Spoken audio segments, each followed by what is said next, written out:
Hi, I'm Father Eric Sundrup, and I am here with Father Patrick Gilger at American Media, and this is another episode of Jesuit Autocomplete. I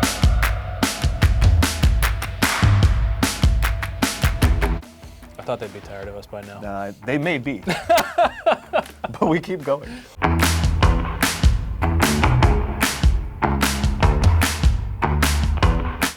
They won't be tired after this one, though. This one makes me super nervous. Yep. All right, let's just pull this one up. The card is "Do priests." Don't priests. Oh, jeez. Okay, well, let's just launch right in. Here we go. Do priests drink? That's an easy question to answer. Yes. Yes. Jesuits are, in fact, notorious for drinking scotch. The funny story about this for me is I was at one of the big box stores. I don't remember if it's Sam's Club or Costco or what we were doing. And I was buying all the food for the house, right? So Sure.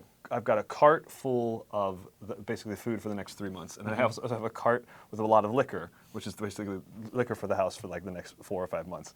And the card on it says the name of the church. So I pull up, and the attendant there says, "Oh, it's a church." And she looks and sees the second cart, and she turns to me and goes, "Oh, Catholic." So, all right, fair. Yes. Yep.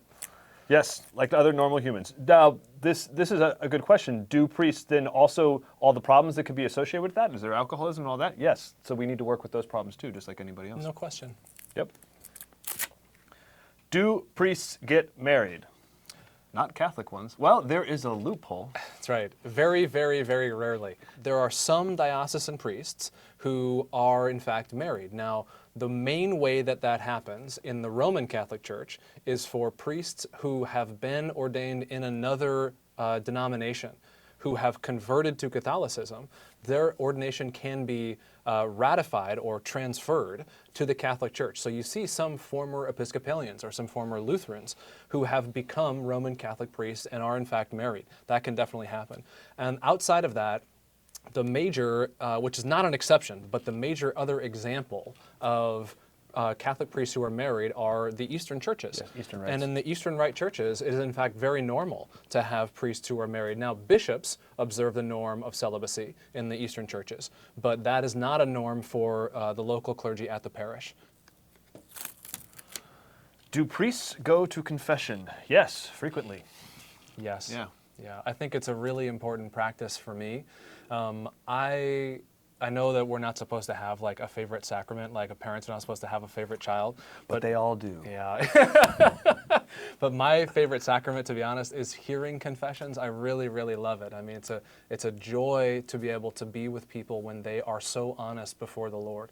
And so in imitation of them, of these people that I have the privilege to listen to, I really want to do honor to them and, of course, honor to my relationship with God by practicing the sacrament of confession, sacrament of reconciliation myself. And I think there's a lot of stuff going on here. We're asking questions, what is distinctive there, but there's also this sense of priests are human. Priests are part of the Catholic population, so a lot of the things that the laity or people that are not ordained deal with, the priests are also going to be dealing with as well. Do priests retire? Yes. Yeah. I think it's a little notorious that Jesuits and I'm sure other religious and probably other diocesan priests as well work much past normal retirement age. Exceptionally hard workers and really great. I'm really grateful for my the older men in my community who are still chugging away full time at 75, 78 years old. That's not just limited to religious orders, because in the diocese I'm at, there's frequently a couple retired priests living in a rectory at a parish, but they're helping out too. So they're helping out in any way they can. Obviously, as they're getting older, there's energy level differences, health issues sometimes, and so they sort of reduce the schedule there. But I know a ton of retired priests where they priest retirement is still being part of the parish and being involved in all sorts of sacramental ministry. Which I think must be a ton of fun. Like those kinds of things I look forward to. Yeah, it's a good question. How do priests become priests? Oh, wow.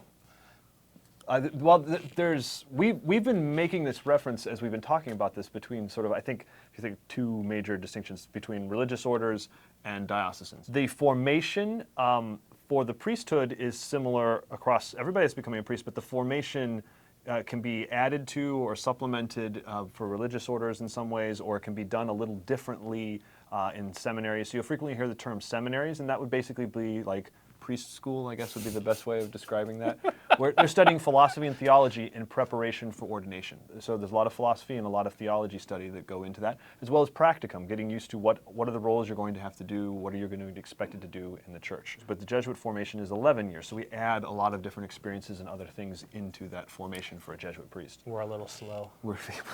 That's very true. And the other answer to this is how do priests become priests is through the sacrament of ordination. So that happens sorry. on a particular day. You might have added, no, it happens on a particular day, the day of your ordination, which is just a beautiful liturgy where we're lying prostrate on the floor at times, having the litany of the saints sung over us. You know, our hands are anointed with holy oil, or other priests lay their hands on our heads to impart that sacrament upon us. And it's an incredible gift, but in order to be ready for that day, all of this training comes into account. That's one of my favorite memories. In the day after my ordination, I woke up and I wiped my nose or whatever, and I was like, I smell like baptism, because it's the same oil you use in baptism. It was still on my hands. Yeah, it was a really great memory. I think I probably tweeted it. I smell like baptism. How do priests become bishops? One of the really interesting things about this is that all of the priests who were asked to become bishops, anyone who is asked to become a bishop, is asked by the Pope in Rome. And each Pope will choose people, always good priests, of course, but for different particular criteria. If they have a need in a certain area, they may raise up someone with a certain set of skills versus another place. Yeah, it depends on the area. And if there's an office in Rome that works with that. They seek information about people in the area. What have people been saying? Who have people been noticing would make a really good bishop? Yeah. And then, use that information to create those assignments, and then they reach out to someone. I only know like a few people who have gotten that phone call. They're just like, what? Let me see if I can make a phone call to you right now. No, exactly. It's not going to happen. I used to say Jesuits never become bishop or pope, and then, no. Yes, yeah. So this was a great moment of strangeness for all of us who are Jesuits. These are good questions. Do priests drink? Yes. Do priests get married? No. Do priests go to confession? Yes. Do priests retire? Yes. How do priests become priests? Very interesting process. We talked a little bit about the logistics of that, but also, the prayer and the discernment goes into that. Also the sacrament that you seem to have forgotten for a moment. I didn't forget it. I assumed the question was deeper, right? How do priests become bishops? These are really good questions. Yes. Thanks for asking these. We are grateful for you all, as always. Thanks for joining us here on this third season of Jesuit Autocomplete. For Father Eric Sundrup, I'm Father Patrick Gilger here at America Media. Please subscribe to our YouTube channel to catch all of our past episodes and anything we do in the future. We hope you have a wonderful day.